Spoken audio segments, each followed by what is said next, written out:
of the Mohawk people, of the First Nation people of New York City.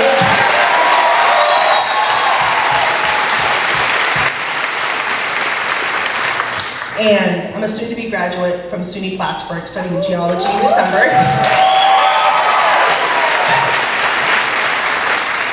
And myself and many other of my friends and peers who all are also studying geology, environmental science, environmental everything, ecology, are terrified to graduate and go out into this job world today and the futures to come.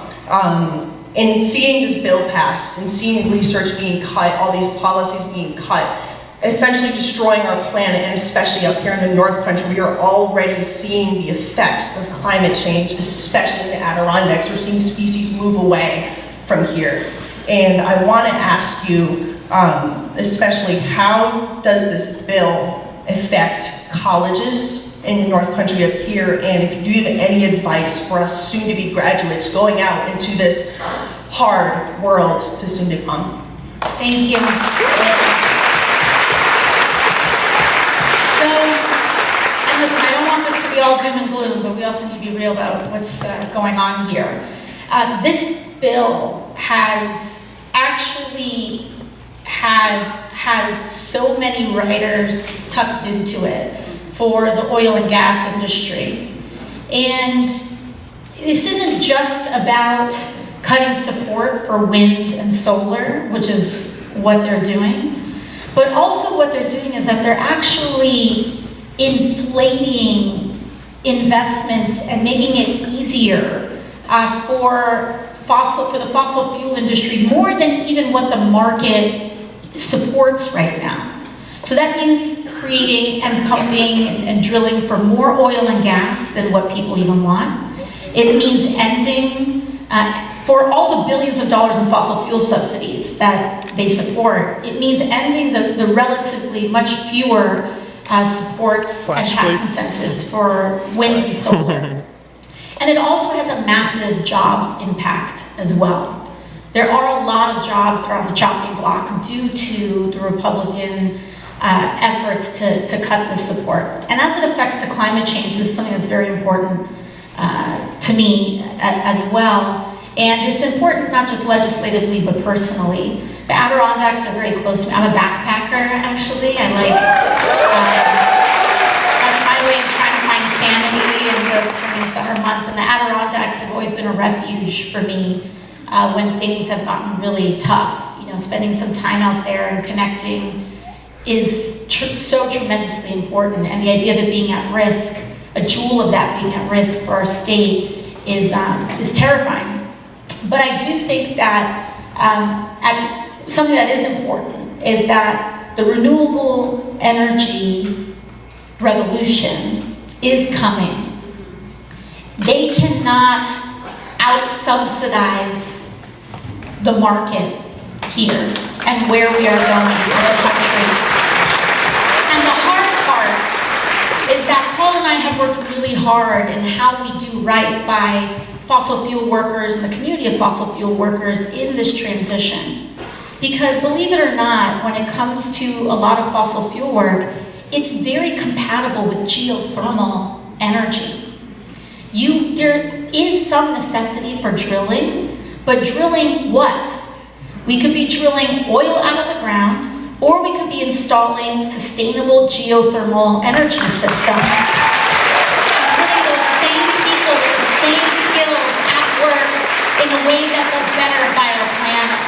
And so I'm not giving up on that, and we've actually built some bipartisan consensus on investment in geothermal, and we have picked up some Republican support. Awesome. You know, Alex, earlier in her comments, made mention of, not just being against something, but standing up for what we're supporting. And I think we need a Project 2026 and let the people know that we appreciate science and research. I'm thinking of a group just to the south in my district, neighboring district to yours in a congressional district, that is at risk of losing their entire operation because they're Medicaid dependable as a research lab. And what are they working on? 3 things: Parkinson's, Alzheimer's and macular degeneration. And they've made great progress. They're concerned they're going to have to fold. Now, even if they don't, when you're doing research and growing cultures and doing all of these tests and lab experiences, you don't just shut down for a day and then reopen a week later. It's all that interruption that comes. And as an engineer in this business, I respect science. And so for all those that are looking at a science-based career, know that we should, I believe, strongly advance research and making certain that we grow the science-based jobs. All this talk of this administration of being competitive with China, all that mentioning of the incentives that Alex just made mention of, ties our hands behind our back. China is going to go out and continue to do these clean energy things, and we're at a risk of not being able to compete. So that is part of the platform too, to grow those energy efficiency jobs and quit supporting those elements in the energy arena that can't survive in the competition. Don't shore up to fail it. Go with the new cutting edge opportunity. Let's get a question from you. Yeah, come on. Come on, bud. Oh, amazing. What's your name? What's your name? My name is Finnegan. Hi, Finnegan. Are you 41? So I am 10 years old, and I want to know if you're gonna run for president. Is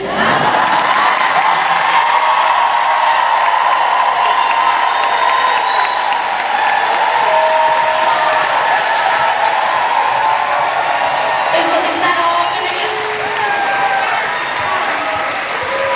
I'm to ask you a question soon. Oh, okay, so we got a follow-up to it. My name is Renee, and I'm 9 years old.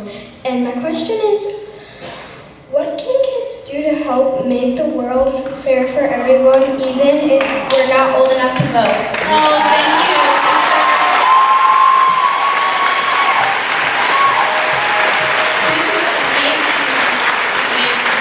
Thank you both so much. Well, Finnegan, this is a crazy time. It's funny. I was having a retreat with my team. We were doing like a legislative retreat, and it's funny because it's like we're planning for the future, and they're like, "What future do we plan for?" And for me, I think it's one of the things that, and I'm just being very real about this, but one of the things that's kind of often talked about in questions like these is that there's always this horse race kind of conversation. What's in CNN politics, and what does the polling say, and what does this say, and what does that say? But also, I was elected at a very young age, and again, I was elected when I was 28 years old. I won my primary, and I then became the youngest woman to ever serve in Congress.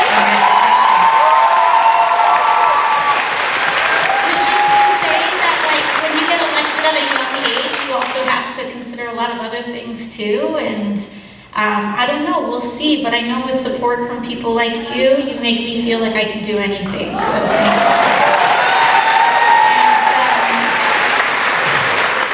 I think it's a great question.